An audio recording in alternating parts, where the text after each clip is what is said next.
Geography का 9वां class NCERT. कल हमने 8वीं क्लास खत्म करी थी।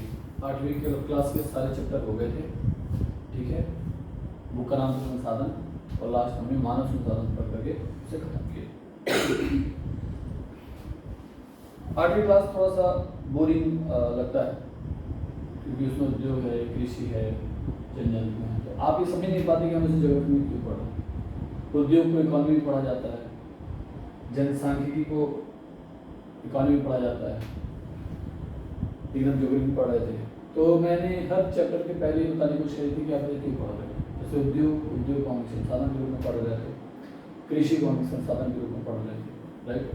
तो जो भी चैप्टर है, जो भी बुक आप पढ़ रहे हैं, तो पहले ये ध्यान रखना हम इसे क्यों पढ़ रहे हैं। ये हमने ज्योग्राफी इसके पहले 6 और 7 क्लास में देखा था। पूरा ब्रह्मांड, तारे, ग्रह, फिर पृथ्वी। तो भूगोल में पढ़ते वक्त पृथ्वी को हमने महाद्वीपों में बांटा था। 7 महाद्वीप थे, उसमें से एक महाद्वीप आपका एशिया महाद्वीप था। एशिया में एक देश है भारत। तो बिना भारत को पढ़े तो ज्योग्राफी कंप्लीट नहीं होगी। तो भारत की हम शुरुआत करेंगे। तो ये पहला चैप्टर होगा आकार और स्थिति। अब इसमें हमें सारी कहानी जानने की बजाय हम इसे मैप से पढ़ेंगे, ठीक है। तो मैंने पहले आप लोगों को बताया था कि हम पहले पृथ्वी को हमने 2 भागों में बांटा था। पूरी पृथ्वी होगी, ठीक है। इसको 2 भागों में बांटा था। इसको हमने कहा था उत्तरी गोलार्ध और इसको हमने कहा था दक्षिणी गोलार्ध, ठीक है। अब हमने फिर इसको 2 भागों में बांटा था। इसे हम कहते हैं 0 डिग्री यानी इक्वेटर। ये क्या है? अक्षांश। अक्षांश यानी लैटिट्यूड। ये मैंने आपको समझा दिया था कैसे इसे याद रखना है। लैटिट्यूड और लॉन्गिट्यूड यानी अक्षांश और देशांतर बच्चे बहुत कंफ्यूज होते हैं, ठीक है। तो ये मैंने पहले क्लास में आपको बता दिया था कि अक्षांश और देशांतर को कैसे याद रखना है। तो ये आपका 0 डिग्री अक्षांश हो गया। इसको हम कहते हैं इक्वेटर या विषुवतरेखा। इसके नीचे को हमने दक्षिण गोलार्ध कहा था, ऊपर को हमने उत्तरी गोलार्ध कहा था। अब दक्षिण गोलार्ध इक्वेटर का यानी विषुवतरेखा का मतलब क्या है कि हम ये जानते हैं यहाँ पर 23.5 डिग्री एक कर्क रेखा है और यहाँ पर 23.5 डिग्री एक मकर रेखा है। इसके बीच में इसे हम ताप कटिबंध कहते हैं। सूर्य की लंबवत किरणें इन्हीं के बीच में पूरे साल पड़ती हैं। जैसे इस समय सूर्य की स्थिति क्या है, आप नॉर्थ इंडिया में हैं, तो इस समय यानी 21 जून को सूर्य की लंबवत किरणें सीधी पड़ती हैं कहां पर? कर्क रेखा पर, ठीक है। इसलिए आपका क्षेत्र भारत, कर्क रेखा भारत को 2 भागों में विभाजित करता है, ठीक है। 2 भागों में विभाजित करता है। तो यहां पर बीच में भारत के आधे भाग पर सूर्य की लंबवत किरणें सीधी पड़ रही हैं, इसलिए यहां पर बहुत गर्मी हो रही है। अब ये हमने कैसे जाना कि क्योंकि ताप कटिबंध को हमने देखा था 0 डिग्री में बांटा था। कर्क रेखा मकर रेखा हम जानते हैं। अभी जानते हैं कि पृथ्वी पर भारत को कर्क रेखा 2 बराबर भागों में बांटता है, यानी आधा हिस्सा इसका आ गया ताप कटिबंध में, ठीक है। इसलिए भारत में गर्मी है। अब मैं कहूँ कि भारत में इतनी गर्मी क्यों है, तो ये भारत के उत्तरी गोलार्ध में पड़ता है, वो भी ताप कटिबंध में, ठीक है। फिर हमने पृथ्वी को 2 बराबर भागों में बांटा था। इसको हमने नाम दिया प्रधान व्यामृतर रेखा, ठीक है। इसको हमने कहा पश्चिमी गोलार्ध और इसको हमने कहा था पूर्वी गोलार्ध, ठीक है। अब पूर्वी गोलार्ध इसे हमने क्यों बनाया? समय मापने के लिए, क्योंकि पृथ्वी अपने अक्ष पर घूम रही है और 24 घंटे में एक चक्कर लगाती है, तो दिन और रात हो जाते हैं। इस घूमने के क्रम में एक समय सूर्य की सीधी किरणें यहाँ पर पड़ रही हैं, सुबह पड़ती हैं, तो सुबह होता है। इसके ठीक 24 घंटे बाद यहाँ पर सुबह होता है, ठीक है। अब आपको यह ध्यान रखना है कि यहाँ पर सुबह 6 बजे हुआ, तो यहाँ पर उस समय रात के 6 बजे होंगे, यानी पूरा 24 घंटे का अंतर रहेगा, ठीक है।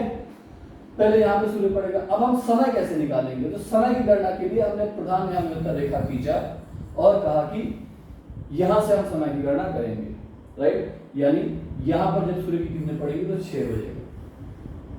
अब एक रेखा से तो हम पूरे देश का, पूरे विश्व का समय माप नहीं सकते हैं, तो सारे देश ने अपने अपने देश में टाइम जोन निर्धारित कर लिया। जैसे भारत का टाइम जोन क्या है? 82.5 डिग्री, जो भारत इलाहाबाद नैनी से होकर के गुजरता है, ठीक है। अब ये हमने कैसे किया? तो भारत को फिर से 2 भागों में बांटा, यानी गोलार्ध को फिर हमने 2 भागों में बांटा। एक का नाम दिया पूर्वी और एक को नाम दिया पूर्वी और एक हो गया पश्चिमी। अब भारत कहाँ पे, किस गोलार्ध में आ रहा है? हम देख रहे हैं उत्तर पूर्वी गोलार्ध में, ठीक है। तो यहां ये बात हो गई।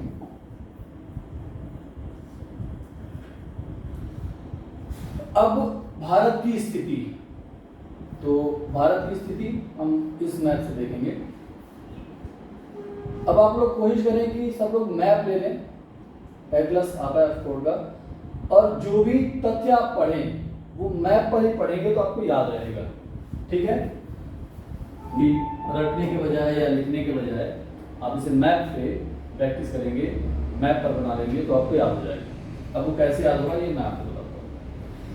अभी हमने भारत की स्थिति पढ़ी है, अब जरा भारत का आकार पढ़ लेते हैं। तो पहली बात तो ये हुई कि भारत का कुल क्षेत्रफल कितना है। ये सवाल अभी यूपीपीसीएस का जो हाल में पेपर हुआ है उसमें आया हुआ था, एक स्टेटमेंट दिया हुआ था, उसमें था कि भारत विश्व के कुल भौगोलिक क्षेत्र का 2.4% है। तो ये सही बात है। ये पूरा एरिया जो भौगोलिक क्षेत्रफल है वो पूरे विश्व का भौगोलिक क्षेत्रफल का 2.4% है हमारा पूरा। किसमें पड़ता है? उत्तर पूर्वी गोलार्ध में आता है। इसका आधा भाग यह है कर्क रेखा, इसको आधे भाग में बांटता है। तो ये भाग आपका आ गया ताप कटिबंध में। अब भारत का अक्षांश और देशांतर का विस्तार कितना है? हमने कहा कि 23.5 डिग्री क्या है? अक्षांश ही तो है। 23 डिग्री 30 मिनट, ये क्या होगा? ये अक्षांश ही तो है जो 20 बराबर भारत को बराबर भागों में बांट रहा है। तो हमें पूछो तो ये तो एक अक्षांश है जो भारत को बीचों बीच से बांट रहा है। ऐसे कितने और अक्षांश भारत में पड़ते हैं, राइट। तो हम ये जानते हैं कि भारत का सब जो दक्षिणतम बिंदु है वो है 8 डिग्री 4 मिनट उत्तरी अक्षांश पर। ये शुरू होता है 8 डिग्री 4 मिनट उत्तरी अक्षांश से ये शुरू होता है और कहां खत्म हो रहा है? 37 डिग्री 6 मिनट उत्तरी अक्षांश पर ये खत्म हो रहा है, ठीक है। तो आप इसको निकालेंगे तो देखेंगे कि लगभग 30 अक्षांश इस पर भारत से होकर भी गुजरते हैं, ठीक है। याद तो है ना अक्षांश कितने हैं और देशांतर कितने थे, कैसे बने, क्यों बने, ये सारी बात मैंने डिटेल में बताया था, ठीक है। अब ये हो गया अक्षांश की बात। फिर बात आती है देशांतर की। देशांतर में भारत पर कुल कितने देशांतर गुजरते हैं? हमने कहा कि भारत ने एक अपना देशांतर बनाया, टाइम जोन जिसको कहते हैं। भारत का प्रधान यामियोत्तर रेखा वो क्या है? 82.5 डिग्री, यानी कि 82 डिग्री 30 मिनट। यहां से भारत ने टाइम जोन स्थापित किया। अब यहां से टाइम जोन क्यों बनाया? अभी मैंने आपको समझाया कि भाई पृथ्वी तो सूर्य तो पूरब से उगता है, तो जो क्षेत्र पूरब में होगा वहां पहले सूर्य की किरण पड़ेगी और जो क्षेत्र पश्चिम में होगा वहां पर सूर्य की किरणें देर से पहुंचेंगी। अब आप समझिए इस बात को। यह है भारत का सबसे पूर्वी बिंदु, ठीक है। अब यहां पर सूर्य की किरणें माना कि 6 बजे पहुंच गई, पहली किरण पहुंची तो हमने कहा कि भाई 6 बज गया। तो क्या हम इस आधार पे यहाँ के समय को बांट सकते हैं, यहाँ के समय को निर्धारित कर सकते हैं कि गुजरात में 2.5 घंटे पहले, यानी जब सूर्य की किरण यहाँ पहुंचेगी उसके 2.5 घंटे बाद यहाँ पर पहुंचेगी। तो हमने कहा कि भाई जब भारत पर पहली सूर्य की किरण पड़ी तो हमने कह दिया कि अब सुबह हो गया, यानी 6 बज गया। तो क्या हम गुजरात को भी ऐसा कह दें कि क्योंकि अरुणाचल प्रदेश में पहले सूर्य की किरण आ गई, 6 बज गया, तो आप भी अपने यहाँ 6 बजा लीजिए, जबकि यहाँ तो अभी 4:30 बज रहे हैं, तो ये लोग 4:30 बजे करेंगे क्या? बात समझ में आ रही है? तो ये हुआ कि नहीं, इतना बड़ा न्याय हम नहीं कर सकते हैं। हम क्या करते हैं, दोनों को थोड़ा थोड़ा कंप्रोमाइज करने को कहते हैं। क्या करेंगे फिर? हमने भारत के बीचों बीच से 23.5 डिग्री एक रेखा जा रही थी, उसको हमने कहा कि ये भारत का या अमेरिका रेखा होगा, यानी ये टाइम जो होगा, यहां से हम समय की गणना करेंगे। यानी जब सूर्य की पहली किरण यहां पड़ने से हमें मतलब नहीं है, 82.5 डिग्री, ये इलाहाबाद नैनी से होकर गुजरता है, यहां पर जब पहली किरण पड़ेगी तो हम कहेंगे 6 बज गया। अब ये यहाँ तो पहले किरण आ चुकी है, लेकिन कोई बात नहीं, 1 घंटे का इन्हें नुकसान होगा, उतना ही एडजस्ट कर लेंगे। यहाँ 1 घंटे पहले दिन हो जाएगा, यहाँ तो सूर्य किरण पहुंचने में 1-1.5 घंटे का समय लगेगा, तो ये थोड़ा सा एडजस्ट कर लेंगे। कम से कम 2.5-3 घंटे से बच जा रहे हैं, 1 घंटे का एडजस्ट ये कर रहे हैं, 1 घंटे का एडजस्ट ये कर रहे हैं। यानी हमने कहा कि जब सूर्य की किरण 82.5 डिग्री पर पड़ गई तो हमने अपने देश में 6 बजा दिया, वो 6 यहाँ भी बच गया, यहाँ भी बच गया, यहाँ भी बच गया, यहाँ भी बच गया, इस हिसाब से। ठीक है, तो ये आपका हो गया देशांतर का महत्व। अब मैं ऐसे पूछूं, ये तो एक देशांतर हो गया, अब मैं आपसे पूछूं ऐसे कितने देशांतर है भारत में पड़ते हैं? तो भारत का सबसे जो पश्चिमी देशांतर है वो 68 डिग्री 7 मिनट से शुरू होता है। ठीक है, ये भारत में छुपे जा रहा है, और ये अंतिम देशांतर कौन सा है? सबसे पूर्वी देशांतर, तो ये है 97 डिग्री 25 मिनट। ठीक है, तो यहां से यहां तक ये 68 डिग्री 7 मिनट पूर्वी देशांतर से लेकर के 97 डिग्री 25 मिनट पूर्वी देशांतर तक भारत का विस्तार है। यह अभिवासन में आ गई, अक्षांश का विस्तार और देशांतर का विस्तार, ये दोनों मैंने आप लोगों को बता दिया, आपको ये याद रखना है। ठीक है, इसके अलावा इस बिंदु से लेकर के जो भारत का सबसे पश्चिमी बिंदु है और से लेकर के भारत के सबसे पूर्वी बिंदु तक का कुल क्षेत्रफल कितना है किलोमीटर में? तो ये होगा 2933 किलोमीटर इसका विस्तार है, यहां से लेकर के यहां तक। अब मैं कहूं कि अक्षांश पर इसका विस्तार कितना है, तो 3214 किलोमीटर। अब हम ये देख रहे हैं कि ये एरिया तो हमें ज्यादा बड़ा दिख रहा है सामने से दिखने में, ये उतना बड़ा नहीं दिख रहा है, तो लगभग सेम हो गया, 200 किलोमीटर का अंतर है, तो लगभग 2933 किलोमीटर ये है और 3234 किलोमीटर ये है। तो ये देखने में कुछ और समझ में आ रहा है और पढ़ने में कुछ और लग रहा है। तो इसके लिए मैंने आपको बताया था कि भाई अगर ये पृथ्वी है, पूरी गोल है, ठीक है, तो जो अक्षांश है वो तो पृथ्वी को 2 बराबर भागों में बांटते हैं, तो वो रेखाएं पूरे पृथ्वी पर एक समान होती हैं, उनके बीच की दूरी एक समान होती है। कुल 180 रेखाएं हैं, 90 आगे 90 इसके पीछे, ये मैंने ग्लोब पे आपको बताया था, तो इनके बीच की दूरी समान है पूरे पृथ्वी पर। ठीक है, लेकिन जब हम देशांतर को देखते हैं,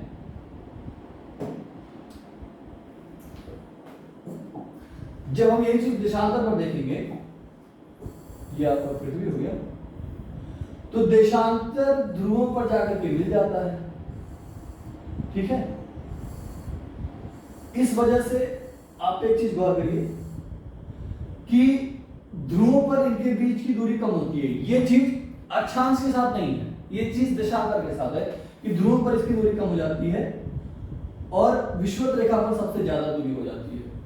ठीक है, तो इसी के कारण से आपको इनके बीच की दूरी दिखती कम है, विस्तार दिखता कम है, विस्तार दिखता कम है, लेकिन है उतना ही, और इसकी विस्तार आपको दिखता ज्यादा है। ठीक है, इसको हम और डिटेल में पढ़ेंगे आगे के अपने क्लास में। अब हम आकार और स्थिति पढ़ रहे हैं, स्थिति तो हमने बहुत कुछ जान लिया, आकार भी जान लिया कि 2.4% है। अब मैं आपसे कहूं कि पूरे भारत का कुल क्षेत्रफल कितना है, तो आप जो बुक में पढ़ेंगे वो है 32.8 लाख किलोमीटर। इसको और डिटेल में जानिए। 32,87,200 समथिंग किलोमीटर, 260 या 64 किलोमीटर है। 32,87,260 या 64 ही मान लेते हैं, ये एग्जैक्ट डाटा नहीं है, बुक में आप यही दिया होगा। ठीक है, तो 32,87,264 किलोमीटर भारत का कुल क्षेत्रफल है, यानी यहां से लेके यहां तक, यहां से लेके यहां तक। ठीक है, ये विश्व का कितना है? 2.4%। अब ये हो गया भारत का आकार। इसी के साथ में आपको इसमें एक चीज देखना है, भारत का सीमा, भारत की बाउंड्री। तो आप देखिए कि भारत की आधी सीमा तो स्थल मार्ग से भी है और आधी सीमा समुद्र से भी लगा हुआ है, स्थल से भी लगा हुआ है, समुद्र से लगा हुआ है। इसका फायदा हमेशा से भारत को रहा है।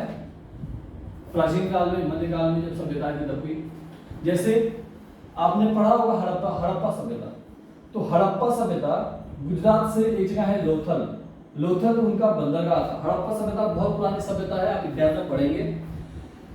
उस समय विश्व की सबसे उन्नत सभ्यताओं में से एक है। उस जमाने में समुद्र से इनका व्यापार होता था और ये बाकी देशों से जुड़े हुए थे, विश्व के अन्य भागों से जुड़े हुए थे। तो आपके समुद्र तट होने का, बड़ा समुद्र तट होने का समय समय पर आपको फायदा रहा है। चोल साम्राज्य ने पूरे बंगाल की खाड़ी पर कब्जा किया हुआ था और विश्व के व्यापार के महत्वपूर्ण हिस्से को नियंत्रित करते थे। यहां से विश्व के अन्य देशों से संपर्क बनाए हुए थे। ठीक है, आवाजाही, परिवहन, संचार, ये उस समय होता था। इसके अलावा भी भारत के स्थलीय मार्ग से, जैसे हमारे यहाँ वेदों की रचना हुई, हमने दशमलव प्रणाली का इस्तेमाल किया, हमने शून्य बनाया। अब ये चीज केवल हमारे पास तो रही नहीं है, ज्ञान बाकी देशों में भी गया। तो बाकी देशों में गया कैसे?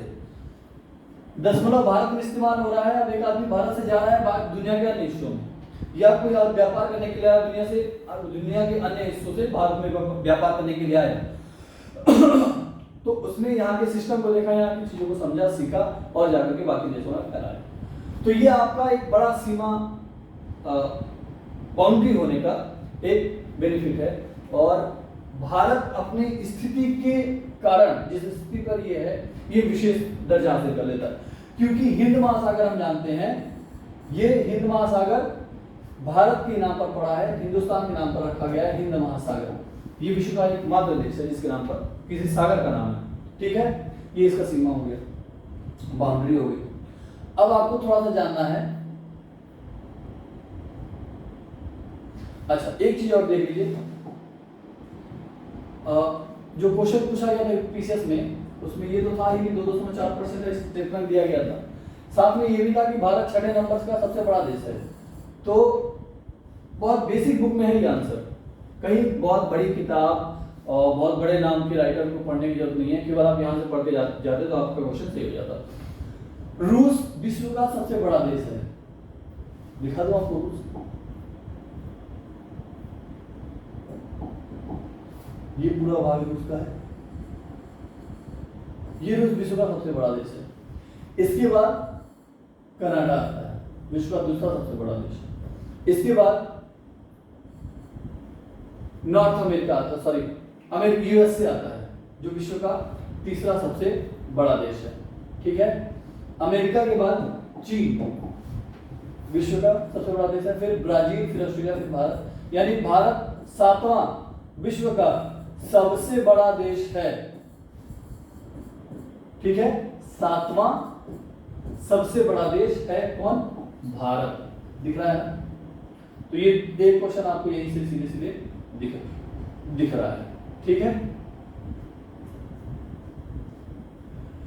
अब भारत का विस्तार हमने पढ़ा, तो भारत की आकार देखिए, स्थिति देखिए। अब इसमें देखिए कि भारत समुद्र से 3 तरफ से घिरा हुआ है, ये इसकी एक विशेष स्थिति होगी। पश्चिम में अरब सागर है और अरब सागर में लक्षद्वीप है। ठीक है, ये भारत का हिस्सा है।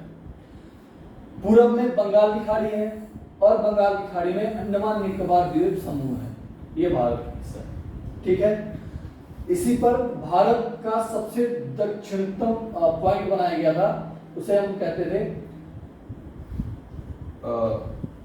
इंदिरा पॉइंट, जो कि अभी डूब गया है। ये 2004 में बनाया गया था। ठीक है, अब जरा आप भारत के पड़ोसियों को भी जान लीजिए, जब इतना कुछ हम जान चुके हैं तो भारत के एक स्थलीय पड़ोसी देश हो जाएंगे और एक समुद्री पड़ोसी देश हो जाएंगे। तो स्थलीय पड़ोसी देश में एक तो आपका सबसे बड़ा नाम आता है पाकिस्तान, अफगानिस्तान आकर के थोड़ा सा यहाँ टच हो जाता है। ठीक है, फिर भारत का पड़ोसी देश हो जाता है चाइना, यहाँ पर नेपाल, भूटान, बांग्लादेश, म्यांमार। अब आप बांग्लादेश को देख रहे हैं कि बांग्लादेश भारत के ज्यादातर राज्यों से घिरा हुआ है। कौन कौन राज्य है? पश्चिम बंगाल इसको एक तरफ से घेरा हुआ है, सिक्किम एक तरफ से टच हो रहा है, मेघालय, आसाम और त्रिपुरा, और फिर लास्ट में मिजोरम भी बांग्लादेश से टच होता है। तो अगर मैं आपसे पूछूं कि भारत सबसे ज्यादा सीमा साझा किस देश से करता है, या भारत की सबसे लंबी सीमा रेखा किस देश के साथ साझा होती है, तो आप इसका आंसर क्या देंगे? बांग्लादेश, क्योंकि इतना जिगजैग इतना मुड़ा हुआ है, जब सीधा करेंगे ना तो ये किलोमीटर में बहुत ज्यादा हो जाता है। ठीक है, तो सबसे लंबी बाउंड्री भारत की किसके साथ है? बांग्लादेश के साथ है। और कौन कौन से देश है? म्यांमार, चीन, नेपाल, भूटान, अफगानिस्तान और पाकिस्तान, ये आपको याद रखना है। इसके अलावा भारत के पड़ोसी देश, दो समुद्री पड़ोसी देश हैं, एक है श्रीलंका और एक है मालदीव। आजकल आप मालदीव टीवी में देखते होंगे, यहाँ पर लोग घूमने के लिए जाते हैं। ठीक है, तो ये हो गई भारत की स्थिति। अब जो इससे इंपॉर्टेंट आपको जानना है वो ये है, ये तो आप बाउंड्री देख रहे हैं, ये भारत की अंतरराष्ट्रीय सीमा है। नीचे ब्लू है, ऊपर ब्लैक है, यहां पर आपको दिख रहा है, ये अंतरराष्ट्रीय सीमा है। और ये राज्य सीमा है। राज्य सीमा का मतलब भारत 28 राज्यों में विभक्त है। कितने? 28 राज्यों में विभक्त है, और साथ में इसके पास 7 केंद्र शासित प्रदेश हैं। ठीक है, अभी ये स्थिति बदलती रहती है, कभी ये 29 हो जाते हैं राज्य, कभी ये 27 भी हो जाते हैं। ठीक है, और केंद्र शासित प्रदेश मिलकर के 8 हो जाते हैं, कभी 9 हो जाते हैं, फिर कभी 7 हो जाते हैं, इनकी स्थिति बदलती रहती है। ठीक है, तो अब इन राज्यों की सीमा को जाननी है, और आप इसे कोशिश करेंगे कि मैप पर आप एक भारत का मानचित्र खोलिए, उसको एक सादे पेज पर रख करके केवल उतार लीजिए, और साथ में आप राज्य भी उतारते जाइए और उस पर उसके बारे में डिटेल लिखते जाइए। ये आपको खुद करना है। डिटेल कैसे? जैसे राजस्थान का कुल क्षेत्रफल कितना है और कुल जनसंख्या कितनी है। अगर आप 28 राज्यों में नहीं कर सकते हैं तो कुछ बड़े राज्यों में कर लीजिए। ठीक है, मैं आपको एक बात कहूंगा कि कर्क रेखा यानी 23.5 डिग्री उत्तरी अक्षांश जहां से होकर गुजरता है भारत के बीचों बीच से, तो कुछ राज्य भी आएंगे। कितने राज्य इसके बीच में आएंगे? तो इसके बीच में गुजरात से होकर गुजरता है, राजस्थान का थोड़ा पार्ट लगता है, मध्य प्रदेश, गुजरात, राजस्थान, मध्य प्रदेश, छत्तीसगढ़, झारखंड, पश्चिम बंगाल, त्रिपुरा और मिजोरम, कुल 7 राज्य हैं जिनसे ये होकर के गुजरता है। ठीक है, अब आप इन 7 का क्षेत्रफल, पॉपुलेशन कम से कम इसका निकालिए, याद करिए। बाकी मैं कराऊंगा सबके पॉपुलेशन और क्षेत्रफल और हर राज्य में विशेषता, लेकिन तब तक आप क्या करना है, ये याद रखना है कि कौन सा राज्य कहां पड़ता है, उससे सटे हुए राज्य कौन से हैं, कुल 28 राज्य कहां कहां हैं, उनकी राजधानियां क्या क्या हैं। ठीक है, ये जब तक आप लोग ध्यान रखिए। ठीक है, तो कुल आपके जानने की बात क्लास 9 के पहले चैप्टर में इतनी ही है, बाकी तो कहानी है। अगर आपको अच्छा लगे आप इसे पढ़ सकते हैं। ठीक है, ज्यादातर चीजें मैंने आपको समझा दी, आकार, स्थिति, पड़ोसी देश और इसका क्षेत्रफल। राइट, चलिए तो कुछ क्वेश्चन कर लिया जाए, ऑब्जेक्टिव क्वेश्चन। और हर एग्जाम ऑब्जेक्टिव बेस्ड क्वेश्चन बनते जा रहे हैं। ठीक है, कर्क रेखा किस राज्य से नहीं गुजरता है? अभी मैंने बताया इसमें से उड़ीसा से नहीं गुजरता है, राजस्थान गुजरता है, छत्तीसगढ़ और त्रिपुरा। उड़ीसा इसका अंतर होगा, उड़ीसा से नहीं गुजरता। तो आपको याद कर लेना कि कौन कौन से राज्य से कर्क रेखा गुजरता है। इसके अलावा भारत का सबसे पूर्वी देशांतर कौन सा है? सबसे पूर्वी देशांतर 97 डिग्री 25 मिनट पूर्वी देशांतर सबसे पूर्वी देशांतर है। ठीक है।